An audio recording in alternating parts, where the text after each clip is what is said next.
మిథున రాశి వారికి ఈ వారం చాలా బాగుంది. వృత్తి ఉద్యోగాల పరంగా మంచి అనుకూలమైన పరిస్థితి గోచరిస్తోంది. ఎప్పటి నుంచో ఫ్రస్ట్రేషన్కి వచ్చేసి ఉద్యోగం మానేద్దాం లేదా ఉద్యోగం మారుదాం అనుకున్న వాళ్ళకి ఒక శుభవార్తను వింటారు. ప్రమోషన్ కానీ ఇంక్రిమెంట్ కానీ వస్తుంది. సప్తమ భాగ్యాధిపతి అయిన గురువు ద్వితీయంలో ఉన్నారు, కుటుంబ స్థానంలో. ద్వితీయాధిపతి అయిన చంద్రుడు భాగ్య దశమంలో నడుస్తున్నారు. శుక్రుడు చాలా బలంగా ఉన్నారు. వీరికి గురువు అనుగ్రహం బాగుంది. కష్టే ఫలి అన్నట్టుగా కష్టాలు తగిన ప్రతిఫలం ఉంటుంది. ఆధ్యాత్మిక రంగంలో అడుగు పెడతారు. దేవాలయాలు సందర్శిస్తుంటారు. మనం బాగుండాలి, కుటుంబం బాగుండాలి అనే భావంతో మీ వ్యవహార శైలినే మార్చుకుంటారు. ఏదైనా పరమేశ్వరుని అనుగ్రహం ఉండాలి, కష్టపడాలి అనే భావన ఉంటుంది. మీకు దైవం మీద తక్కువ అభిప్రాయమే ఉంటుంది.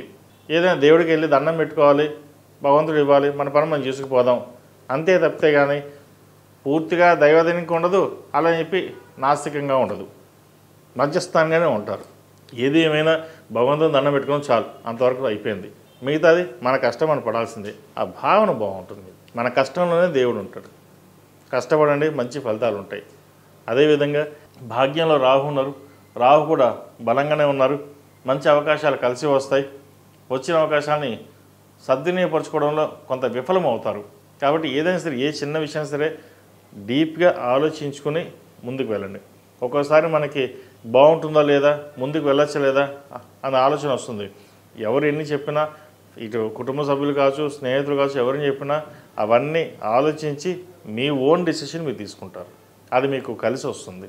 అదేవిధంగా భూ సంబంధించిన వ్యవహారాలు, ఎప్పుడో కొన్న స్థలానికి అది ఇప్పుడు మంచి లాభాలు రావడం, అది అమ్మేసి ఇన్వెస్ట్మెంట్ మీద చేద్దాం అనే ఆలోచన కూడా ఉంటుంది. ఈ రాశిలో మించిన విద్యార్థులకు ఈ వారం అంత అనుకూలంగా లేదు. మెంటల్ స్ట్రెస్ ఎక్కువగా ఉంటుంది. ఏదో కోల్పోయామన్న భావన ఎక్కువగా ఉంటుంది. చదువుదామంటే ఇంట్రెస్ట్ ఉండదు. ఏం చేస్తున్నా కూడా అర్థం కాని పరిస్థితి ఉంటుంది. దక్షిణామూర్తి స్తోత్రాన్ని ఒకటి నిత్యం పఠించండి. కాస్త మెడిటేషన్ ఎక్కువ చేయడం చెప్పదగినది.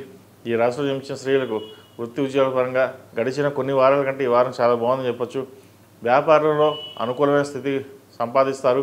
అదేవిధంగా ఉద్యోగస్తులకు ప్రభుత్వ పరంగా రావాల్సిన బెనిఫిట్స్, లైసెన్సులు మంజూరు అవుతాయి, లీజులు మంజూరు అవుతాయి. కొన్నాళ్ళుగా ఇబ్బంది పడ్డాం, దేవుడు కరుణించాడు, ఇక్కడి నుంచే బాగుంటుంది, బాగా కష్టపడదాం అనే భావన ఉంటుంది. మనం బాగుండాలి, 10 మందికి సహాయం చేయాలి అనే భావంతో మీరు కష్టపడతారు. ఆ కష్టం తగిన ప్రతిఫలం త్వరలోనే వస్తుంది.